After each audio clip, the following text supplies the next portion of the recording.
Alright, hello everybody. My name is Jay Hillett, and I wanted to share today a project that I'm going to be starting on my truck. It's a 2016 GMC Sierra 4x4 all-terrain. Uh, some of the base information here for the truck, it's an L83. It's rated at 355 bald eagles, 5600 RPM, and 383 torque. Obviously, um, different on in the real world. This is some pulls that I've done on my own, and the best I can do, depending on the density altitude. So far is 294 and 382, and this is after some mods that I've done to the pickup. Taking it to my local dyno shop here, they have rated it at around I think 275. But anyway, so yeah, here's some basic information about the truck itself.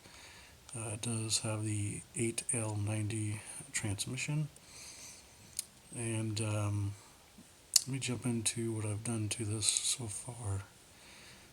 So I have been doing my own tunes, and I do have kind of some basic mods that anybody usually does, bolt-on mods to their vehicle after they've had it for a couple months. So for me, what I've done is I have the Speed Engineering long tube headers, cold air intake, but it's a little bit different than what you normally get off the shelf. My cold air intake setup utilizes the OEM stock air box, but it has a K&N high capacity air filter in it. And then for the intake tube, I got rid of the Helmholtz resonator tube that comes on the truck, the really ugly baffle design they have on there, and then put on a more streamlined um, intake tube with from Air Raid. And the other thing I've done is just upgraded the spark plug wires and spark plugs. So the spark plugs I have in there now are from E3. I really didn't get them for all the hype that they talk about with horsepower increase and whatnot. It's really got it there for a better longevity due to the electrode design that they use.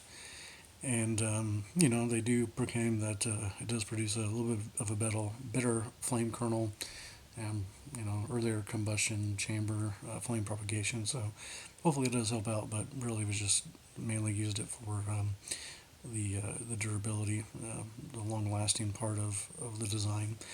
And the other thing I did to with regards to the wires and plugs, so the truck's got over 100,000 miles on it now, so I went ahead and it was due for spark plugs. That's why I put the E3s in there, and then went ahead and got rid of the factory spark plug wires.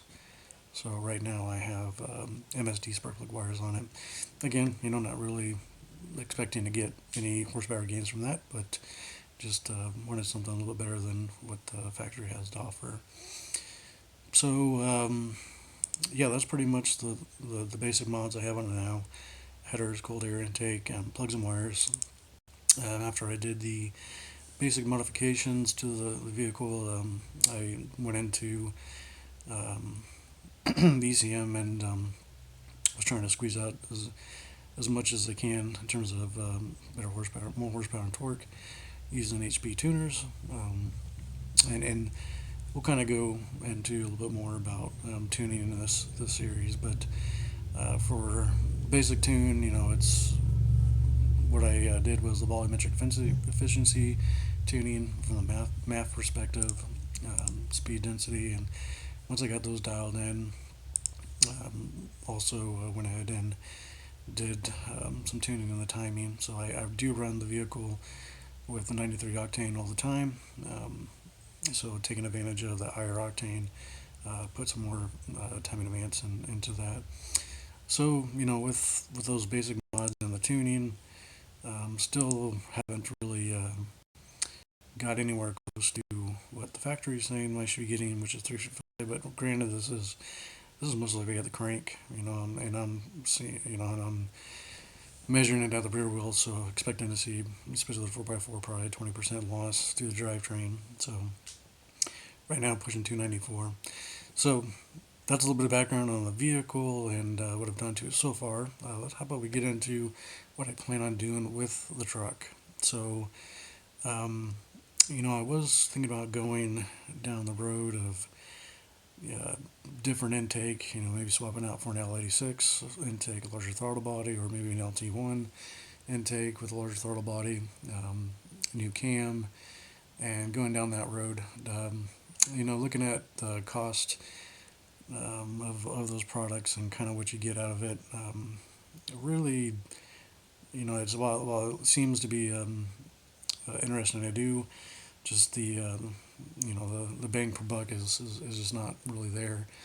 And I've always wanted to do a forced induction type setup, but a lot of those kits that are out there, from Magazine or from Whipple and ProCharger, they're pretty expensive. They range from, I don't know, 5 to 7,000, and that's just a pretty large investment that I really wasn't ready to take on.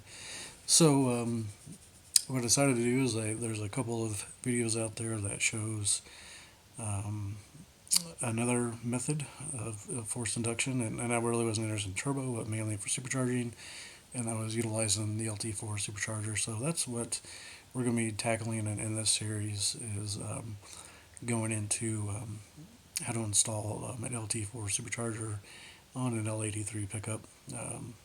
And this also could apply to LT1s. Obviously there's some caveats there that it's not going to be an exact, everything I do here is not going to be exactly for an LT1, but also could be applied to an L86, give and take some basic changes.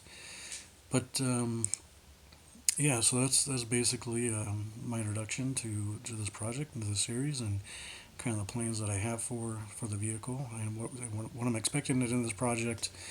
There's going to be one is going to be the install, and I'm also going to be doing tuning on my own. So I'd like to share with you folks the install process. I know there are a couple videos out there already that show some of this, but I'm hoping to provide a little bit more detail about the installation process, and then especially going into the tuning process. I'm going to walk you through some of the steps, pretty much all the steps that I take to tune my vehicle, especially for this. So I'm hoping to get out of this, outside of the installation and the tuning is my goal is to get at least 125 extra rear wheel horsepower increase.